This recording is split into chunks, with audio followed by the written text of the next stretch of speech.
Здравствуйте! Я рад приветствовать всех в прямом эфире программы «Якут сегодня». Мы выходим одновременно и на телевидении, и на радио ТТИМ, национальной вещательной компании «Саха». Сегодня в студии я, ведущий Данилов Игорь Васильевич, исполняющий обязанности председателя общественной наблюдательной комиссии, директор ОНО «Наш выбор. Трезвость» и координатор общероссийской организации «Общее дело». С нами сегодня наши гости: Чудиновских Александр Владимирович, заместитель председателя постоянной комиссии по образованию, культуре и детству Якутской городской думы, директор гимназии «Центр глобального образования». Здравствуйте. Гоголев Максим Борисович, предприниматель, многодетный отец. Здравствуйте. Здравствуйте. И Габышева Дарья Алексеевна, персональный стилист, блогер, многодетная мать. Также я хотел сказать, что сегодня у нас с нами режиссеры Мария Новгородова, Николай Слепцов-Айдым. Уважаемые телезрители, обращаюсь к вам. У нас в ходе эфира работают телефоны.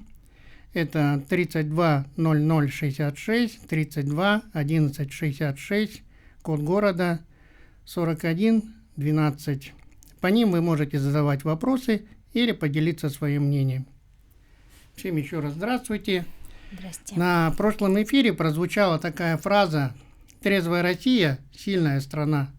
И сегодня, накануне Международного дня семьи, который будет завтра, 15 мая, я хочу поздравить всех, каждого, пожелать здоровья, благополучия и успешного развития вашим семьям.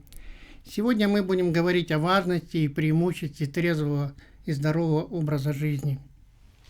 Если можно тут привести цитату Максима Горького: «Семья – это начало каждого общества, и в крепкой семье зреет сила государств». То есть, другими словами, семья – это основа и оплот государства.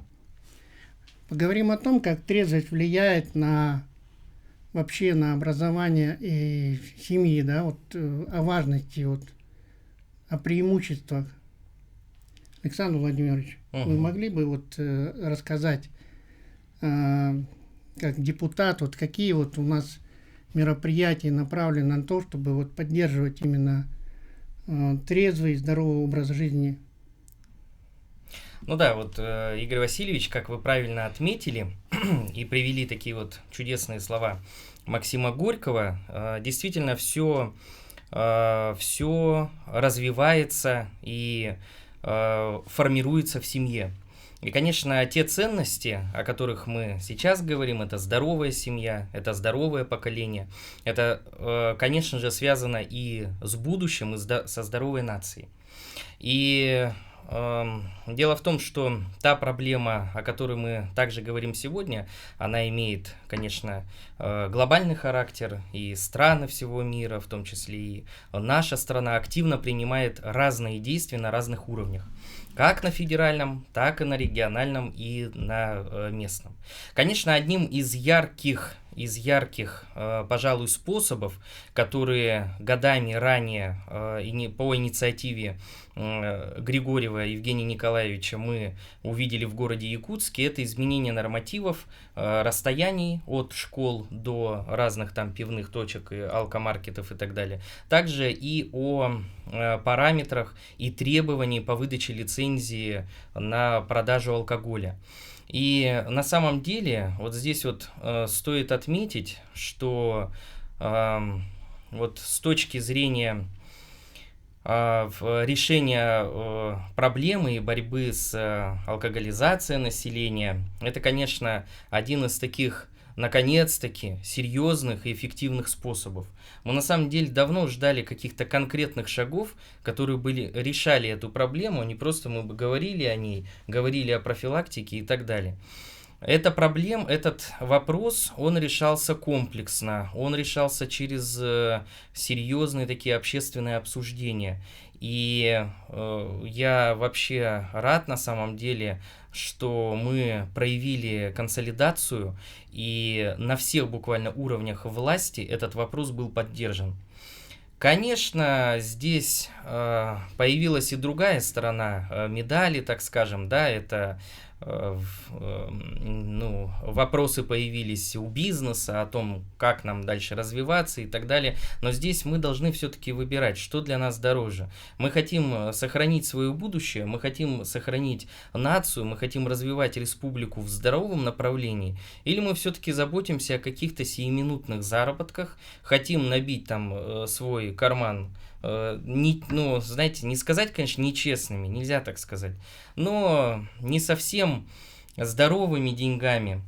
И, конечно, если мы все-таки дойдем до того, что все магазины там и алкар-маркеты окажутся за городом, как это, допустим, ну, есть такие способы, это нормальный урбанистический способ, который применяется в других регионах, почему бы нам не прийти к этому? Это что касается города Якутска. Ну, что касается регионального уровня, то вы знаете, давно у нас существуют трезвые деревни, где не существует вообще алкомаркетов. Я не буду сейчас приводить примеры, их очень много в интернете, их можно посмотреть. Поэтому, что касается законодательной власти, то делается много. Это де юре, да? Теперь де факто. Здесь, конечно, другие есть способы, и, ну, я думаю, весь эфир не буду занимать, да? Постараюсь сократить свой этот монолог и продолжим, если что, какие-то комментарии еще буду добавлять. Хорошо. Максим, вот ты как глава семейства, я бы хотел, чтобы ты поделился вообще вот как как отец, как глава, что для тебя является вот преимущество трезвого и здорового образа жизни? Всем привет. Да, ну, преимущество, конечно же, есть, да. Я пришел к трезвому образу жизни, постоянному, скажем так, да. Можно сказать, относительно недавно, да. Пошел уже 5-й год, да? Где-то так, вот. И почему я пришел к этой мысли? Потому что мне хотелось достичь именно контроля над сознанием. То есть алкоголь как влияет? Он начинает в первую очередь влиять на твой разум. И, скажем так, если у тебя есть какие-то там внутренние чертики, скажем так, и они начинают вылазить, да? Чаще всего, как бы, алкоголь, конечно же, имеет отрицательные какие-то последствия. Ну, положительные тоже есть какие-либо, да, там, условно говоря, но тем не менее, да? Краткосрочные. Да, к сожалению, они в жизни. Да, они не обдуманные совершенно, и поэтому они имеют еще больше последствий. Вот, поэтому в первую очередь это ясность ума. Вот, это мой маркер, почему я хочу, потому что хочется все-таки контролировать эту жизнь больше, потому что от моей жизни там влияет, то есть не только моя жизнь влияет от меня, ну и целой семьи уже, которая становится больше. Да, и, как говорится, уровень ответственности тоже становится больше. Вот, и в первую очередь с моей супругой, да, больше стало понимания на этом фоне, потому что, ну, скажем так, когда употреблял алкоголь, ты все равно, ну, как-то менее серьезно как-то вот проходит общение и так далее, да, скидывается на какие-то там краткосрочные удовольствия и так далее, а тут уже ты более с человеком можешь обсуждать более долгосрочные какие-то планы и так далее, и отношения становятся намного серьезнее. Вот. Ну, не скажу, что отказ от алкоголя – это единственное, что, над чем надо работать, например, да, потому что есть еще очень глубокий спектр таких влияния, как поведение, да, человека, который употреблял алкоголь и в целом, ну, считается алкоголиком и так далее, да, человек, который жил там в семье алкоголиков и так далее. Ну, то есть это комплекс, скажем так, работ, над которым тоже до сих пор я стараюсь работать, потому что отказаться от алкоголя, это, мне кажется, ну, это важное начало, но это не конечный результат. Вот, хотелось бы так сказать. Ну и плюс пример трезвого отца, который, вы, насколько я знаю, многодетные родители, у вас много детей, все мальчики, и как раз вот живой пример трезвого отца, это вот реально вот повлияет на их будущую жизнь. Да, хотелось бы добавить, что мы не манифестируем отказ отказ от алкоголя, что это вред, это плохо и так далее. То есть мы говорим о том, что это выбор каждого человека. То есть это не должно иметь какой-то отрицательный окрас для ребенка, чтобы у него какое-то, знаете, отрицательное чувство появилось, от которого он будет потом отталкиваться, принимая решения какие-либо. Потому что лучше уж пусть он думает открыто. То есть это выбор. Скорее всего, я думаю так, что есть период в жизни, скажем так, молодой, где, возможно, как бы коммуникации молодых людей предполагает, например, распитие алкоголя. И не сказать, что это плохо, например, потому что это, ну, как сказать, это естественный какой-то рост человека, это человек набирается опыта жизненного, да, потому что, ну, то есть, как бы, испачкаться, это не значит, что ты плохой человек, это, ну, ты, то есть, получаешь какой-то жизненный опыт, да, там, коммуникации и так далее, вот, и все, наверное, вовремя надо делать, скажем так, и, скорее всего, в какой-то период надо, ну, вот, например, конкретно с алкоголем определиться, вот. Ну, определиться в отрицательном направлении, да, имеется в виду? Ну вот это тоже, я не хочу голословным быть, чтобы на всю, скажем так, республику там говорить о том, что это надо определиться в отрицательной форме, да. Я могу сказать только о себе, что я вот в какой-то период жизни своей, да, я не то чтобы отказался, знаете, это такой момент, я могу выпить, например, у меня нету никаких ситуаций. Сознательно принял решение. Да, но я сознательно этого не хочу, потому что я уже сталкивался с этим, я знаю, какие могут быть последствия и так далее. То есть это мой выбор, скажем так. Вот. Не то, что изо дня в день, а уже все. Как бы но сейчас молодому поколению вы бы что посоветовали? Ну, во всем есть, наверное, какая-то норма в любом случае, правильно? И быть полностью за какую-то сторону тоже неохота, знаете, потому что, ну, есть и, как вы говорили, там, медали и их обратные стороны и так далее, вот, поэтому, ну, быть осознанней, наверное, это самое такое, наверное, что хотелось бы пожелать молодым людям, потому что, делая что-то или выбирая что-то, ну, прежде подумай, последствия и так далее, вот, такой совет. Ну да, при том, что все организации мира борются как раз-таки с тем, чтобы не было злоупотребления. Это все-таки самое важное. Да. Вот. Вот та же самая тема, вот, Александр, что вы сказали, например, что ну, невозможно полностью отказаться от алкоголя, правильно? То есть есть какая-то регулировка у городов, как вывод торговых точек за город, например, да? Это не полный отказ, а его регулирование. Вот. То же самое и... в деревнях отказались.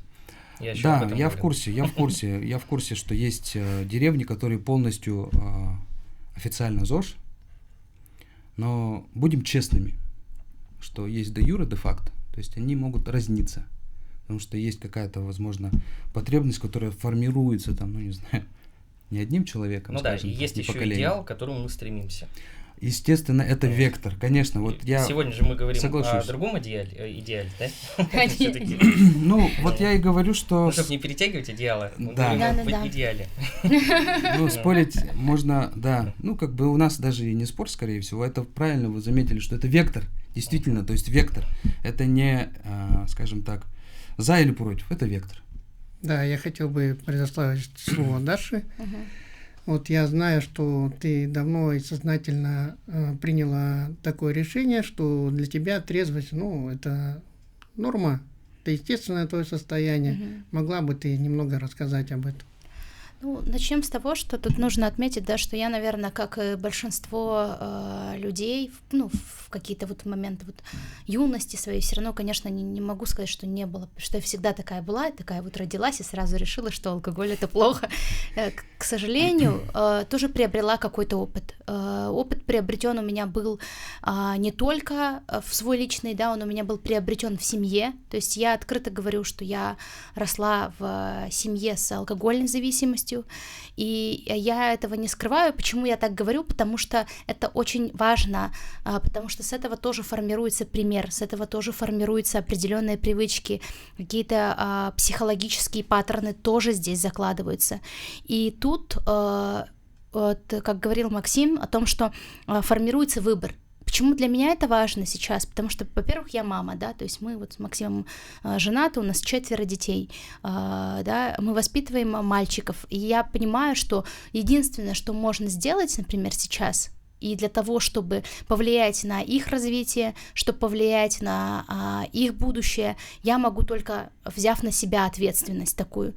Я сама по натуре тоже немножко анархичный такой человек, мне нравится там что-то вот такое, как вызовы, да, какие-то определенные. И я понимаю, что если запрещать, то, скорее всего, может дать обратный результат, особенно когда будет вот этот подростковый период, особенно когда будет смена авторитетов, и мне через это предстоит как матери проходить, я это прекрасно осознаю. И я хотела бы, чтобы мои дети попали в хорошее окружение, чтобы, соответственно, мне тоже нужно и регулировать и свое окружение. Вместе с тем поведение, да. Вот сегодня я, кстати, принесла рисунки наших детей, специально попросила их нарисовать, с запросом, как вы видите праздник. То есть у меня вот такой был посыл. Я говорю, нарисуйте, как вы видите праздник, что будет на столе, если у нас дома праздник. И мне вот что важно, да, то есть здесь, если посмотрите, вот дети наши, у нас тут смузи. Покажем на камеру. Да, на камеру, может быть, не знаю, будет Давай, видно, покажи, там не как видно говорим. будет, да. То есть тут они мелкие очень, видишь, рисунки, тут торт обязательно, тут лимон. Почему-то сын нарисовал, картошка фри, но это вот современные дети. Тут у него сок, он сказал, что это кола праздничная, потому что мы колу пьем только по праздникам, праздничная кола, и, говорит, смузи. И тут сын нарисовал блины, он говорит, это я приготовил, блинчики, говорит, постряпал, да.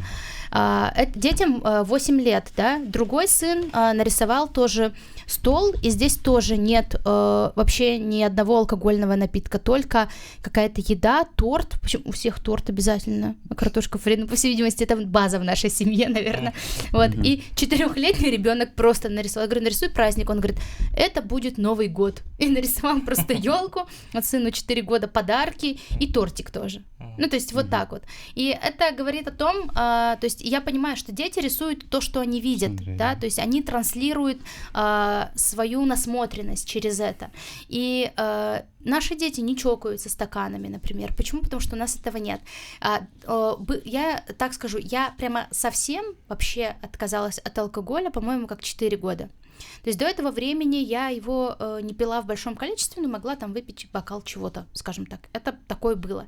Просто потом я поняла, что, ну, зачем мне этот бокал нужен, если вообще в целом мне это не интересно, и как бы вообще исключила. Но мне важно не подавать детям этого примера. Но при этом, опять же, я не говорю им, что это плохо, и я понимаю, что я не хочу, чтобы это все у них ассоциации, потому что мы же растем в обществе, и у нас закрепляется, да, например, среди моего окружения есть люди, которые говорят, это расслабление, да, и есть кто говорит, это там, ну, там, у меня стресс, мне нужно вот обязательно как-то, то есть это же закрепленное понятие, да, за какими-либо эмоциональными состояниями, как следствие какое-то определенное действие. И я так скажу еще, что вот, как Максим отметил тоже о качестве взаимоотношений, у нас очень сменился досуг. Досуг стал другой. Вот, например, мы стали ходить в всякие походы, да? Да, то есть мы с семьей постоянно ездим на природу. Я иногда даже устаю, честно признаться, от того, таскать коляски детей. Да, ну то есть потому что мотивировать подняться на гору. Да, 4 детей вывести на природу, это вечно вот такой вот сумбур какой-то, да, это, но на самом деле, если честно, мне иногда кажется, что вот такой вот, вот как вы сказали, Александр, очень хорошо, что это вот временные, да, алкогольное состояние, это временное состояние, это как радость в кредит, то есть ты вот порадовался сегодня, а завтра ты в кабале. То есть в эмоциональной, физиологической, моральной, плюс это влияет на качество отношений, качество жизни и, главное, качество восприятия тебя окружения. То есть люди, которые видят человека, который пьет, они уже серьезно к нему не относятся. Ты, как бы, ты понимаешь, что делать с этим человеком, можно, конечно, вот в моменте, если ты успеешь его ухватить в трезвом состоянии, можно что-то, да, а дальше ты в долгую ты не можешь положиться на человека. Поэтому это для меня, например, отсутствие, это вообще трезвый образ жизни, это про надежность, это про безопасность и, конечно же, это про вклад в будущее. Вот так вот. Вот здесь, если позволите, Игорь Васильевич, я еще хотел бы Мы прокомментировать. сейчас будем уходить на рекламную паузу. Уже на рекламную паузу. После мы продолжим нашу беседу уже.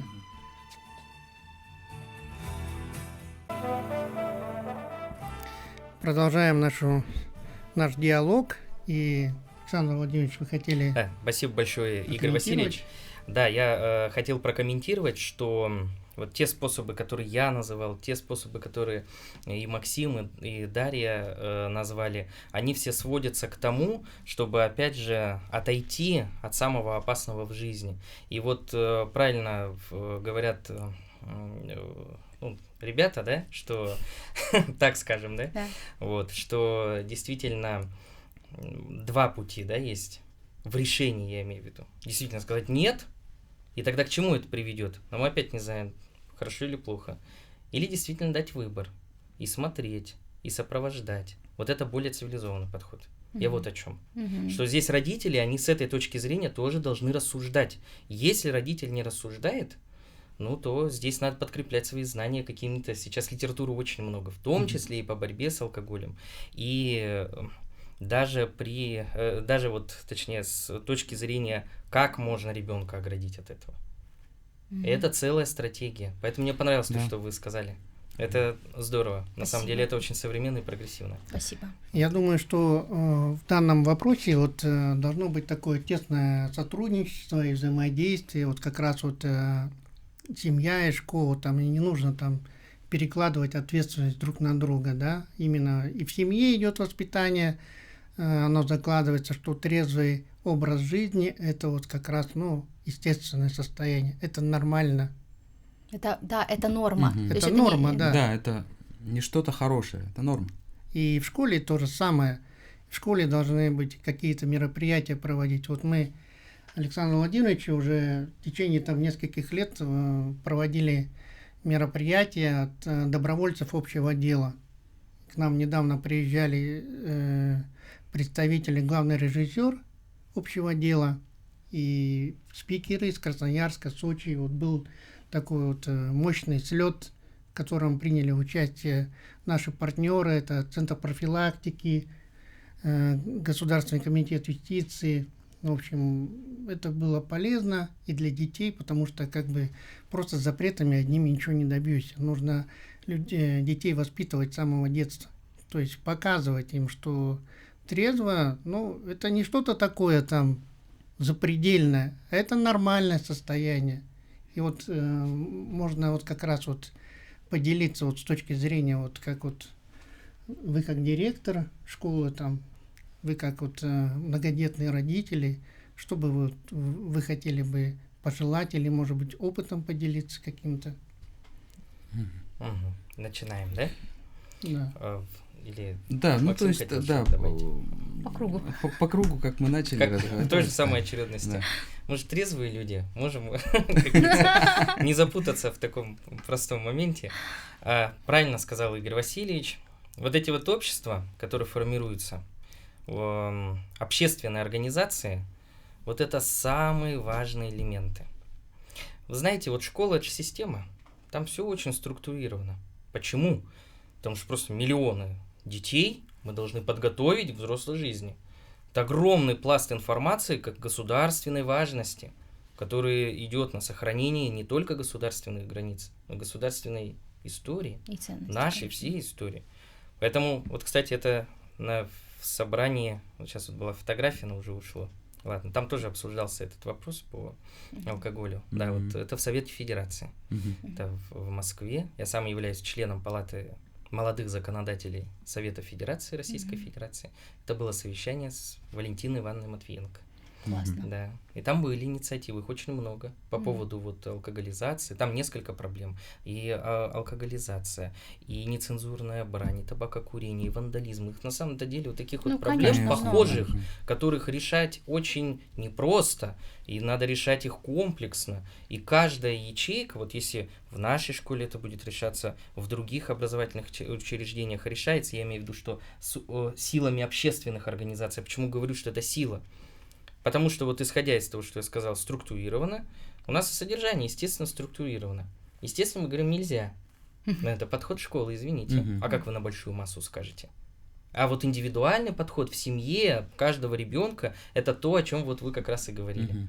Это уже не системная работа, это индивидуально, с учетом всех, как говорится, вот, ну, вот как этот фермер выращивает там свою розочку, этот выращивал как маленький принц, да, он, значит, выращивал свою розочку, потом оставил, потом назад к ней вернулся. То есть вот это как раз-таки воспитание детей в семье.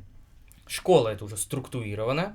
Здесь у нас не пейте, цирроз печени, вот это все. То есть, в общем, все перечисления, да, но это часть содержания. Если вы хотите составить содержание против алкоголя, естественно, туда войдет в содержание медицинский блок, где будут и про цирроз печени тоже написано. Потом профилактический блок, где будет написано «Занимайтесь спортом». А уже какими путями, каким спортом, и то, что вот твой дедушка таким был, а твоя бабушка таким, а в нашей стране вот это нужно, это уже семья. И с чего мы начали, вот Игорь Васильевич, опять я возвращаюсь к Максиму Горькому, семья, вот там формируются ценности. Когда мы говорим про патриотическое воспитание, ведь то же самое. Если к нам приходит в школу патриот, вы знаете, как он марширует? Вы знаете, как он учит историю? Это совсем другие дети. А если в семье это не сформировано, и до сих пор ячейка семьи не поняла, в какой стране они находятся, и как дальше развиваться, и почему мы должны быть сильными, и какие ценности есть в нашем государстве, то тут и начинаются проблемы. Ребенок и не такие картинки рисует. Ого-го, какие. Сейчас психологические кабинеты работают. Такое бывает, мне показывают. Ну, говорю честно, как есть. Разные бывают ситуации. Я не говорю, хорошие картинки, это нет, не имеют они, конечно, массового характера, или еще что-то. Я имею в виду, что в большинстве случаев, конечно, семьи работают своими детьми. Ну, кто как может. Кто-то вот прогрессивно, думая, простраивает путь.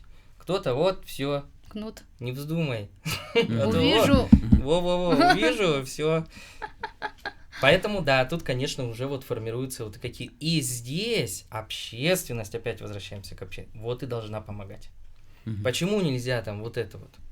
А есть какие-то другие пути, а может быть какие-то примеры, а может быть еще что-то. То, что невозможно включить в содержание, вот в эту структурированную часть. То есть у ребенка должна быть заложена уже, как вы правильно говорите, структура, ясное сознание того, что трезвость это естественно, здоровый образ жизни это норма, и мне просто не потому, что нельзя там идти употреблять там эти яды. Потому что я маму боюсь, да?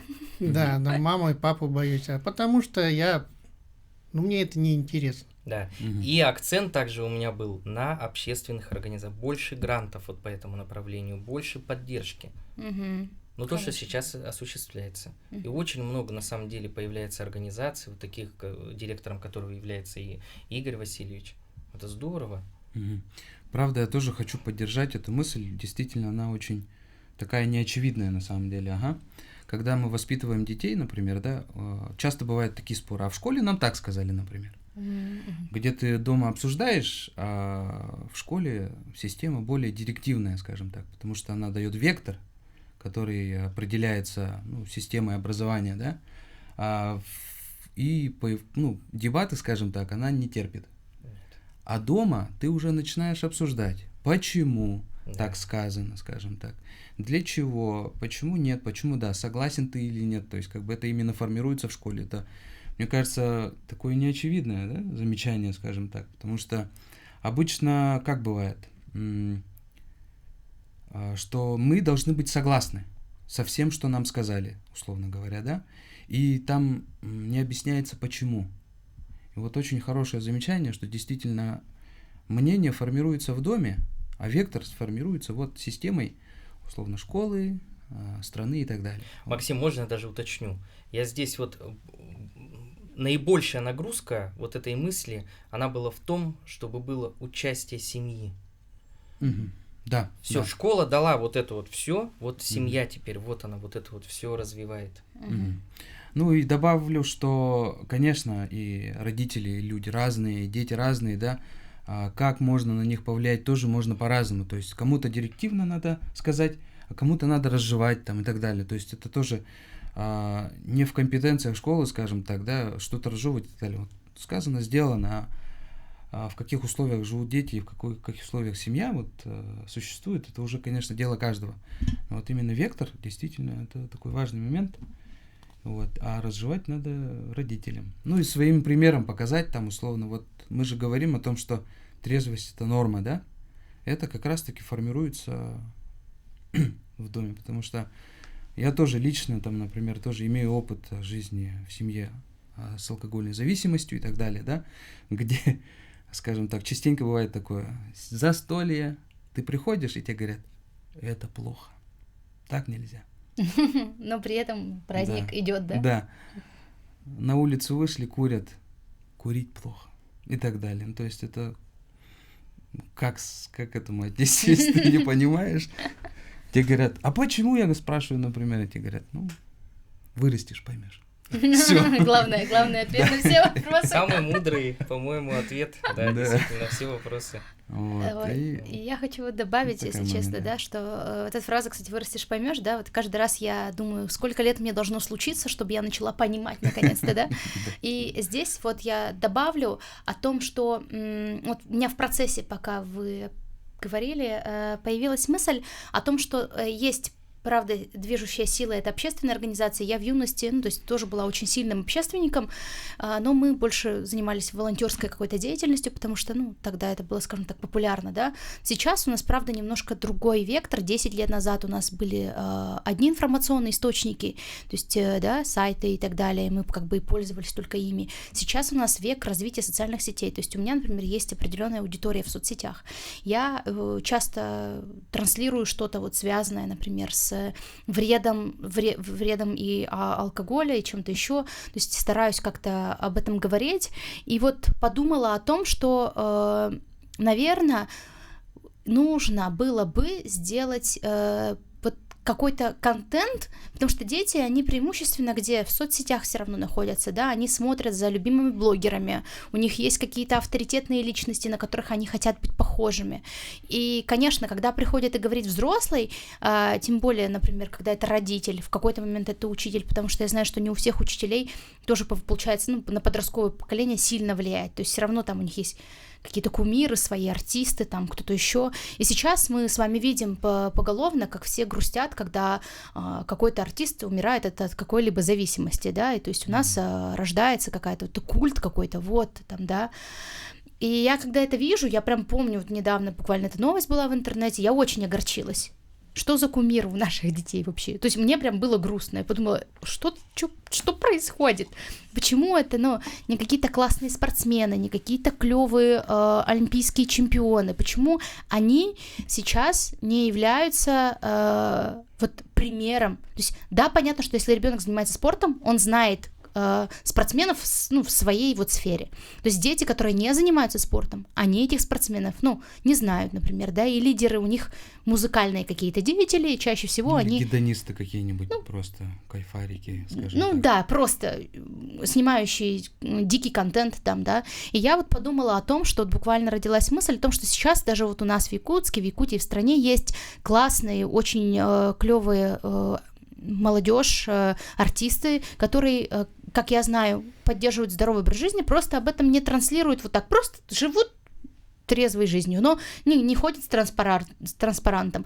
Может быть, правда, стоит делать какой-то проект, какой-то, ну, самое базовое название «Трезвый десант», я не знаю, ну, это очень базово, да, но может быть, нужно вот правда подключать и правда включать какие-то школы, какие-то часы, где можно приходить и рассказывать об этом. Потому что я помню, что я в школе писала вот какой-то проект, тогда были субкультуры очень популярны, и мы там были субкультурами, там что-то мы куда-то там все объединялись, что-то как-то одевались, но это прям, и я помню, что я делала проект, почему мы становимся приверженниками какой-либо субкультуры, да, почему нас это тянет, и чаще всего там, ну, это аутсайдерство и субкультура, вот эту тему я разбирала в школьные годы, и я понимаю, что на самом деле мы тоже должны об этом рассказывать, но не из уст учителей, а из уст таких же школьников, таких же молодежных лидеров. Лидеры общественного мнения, вообще в последнее время этот термин я все меньше слышу. Я слышу только термин блогер, а не блогеры. И блогеры стали чем-то нарицательным очень часто, потому что меня саму так называют, и я иногда в каком-то непонятном контексте, ты не понимаешь, что хорошо или плохо вообще. То есть я считаю, что есть и должно быть лидер общественного мнения, лом, который за собой несет философию, смыслы, какие-то идеи и готов прийти вот так вот, прийти и рассказать, ребята, на их языке, с комфортом, в классные. Помните, у нас был фестиваль «Зажигай» когда-то. Тимур Юрьевич Ханды его делал. Сейчас он министр предпринимательства. У них был классный фестиваль, который был направлен на поддержку. Тогда никто вообще эту молодежь не поддерживал. Он был единственный, кто это делал на тот момент. И я прям помню, что мы вот выросли на этом, и это было классно. То есть мы объединялись во имя какой-то прикольной, и реально на то время прикольной, классной молодежной идеи. И как будто вот этого не хватает. Что прикольные, классные идеи у нас только в соцсетях, и они все несут неоднозначный смысл. Неоднозначный. Вот. Совершенно верно. Вот что я хочу сказать. Мои мысли такие. Ну вот как раз вот, если вот брать пример организации «Общее дело», она как раз занимается тем, что популяризирует трезвый и здоровый образ жизни как раз в формате сверстник сверстнику. Потому что были такие моменты, когда ребята получали опыт, там, определенные знания, приходили домой и рассказывали своим родителям, ну вот почему это делать нельзя, да, употреблять. И я думаю, родителям было не очень удобно, наверное, слышать от уст ребенка такие вот вещи. И на самом деле плюс тому, что вот мы каждый год же проводим на международном уровне вот такие вот конкурсы, добровольческое движение развития, это помогает ребенку развиваться, в том числе и проекты научиться делать. И в дальнейшем как бы вот попробовать поучаствовать на уровне вот города, нашей республики, каким-то образом популяризировать, да, трезвый и здоровый образ жизни. Да. На самом деле это очень такая здоровская идея. Александр Владимирович, наверное, как может ее озвучить. Да, у вас есть, Где-то наверное, там. административный ресурс. Еще раз подчеркну, коллеги, да, общественная работа на уровне городской думы, а вот как вы сказали, сейчас все расплавилось. И общественная работа и у блогеров. Хорошее слово блогер. Трезвый блогер, это вообще здоровское. Отлично, так и запишу Да. в шапке профиля. Конечно. Поэтому вы даже не сомневайтесь, это новое явление, почему нет? Тем более, когда блогер несет хорошую информацию, добрую информацию, полезную информацию, и эта информация четко совпадает с целями общества, благими целями, почему бы это... Ну, конечно, я еще, видите, на не демографию страны работаю. Вот, да, ну 4 детей, это вообще низкий вам поклон, да, отдельно. Вообще, конечно, семья за здоровый образ жизни, 4 детей, мне кажется, тут, ну... Хочу поблагодарить всех участников за интересный диалог и хотел Игорь бы Васильевич, закончить вам тоже. Спасибо большое за приглашение. Да, словами, большое что спасибо. трезвость – это естественное состояние человека, которое дается с рождения. То есть все дети рождаются трезвыми.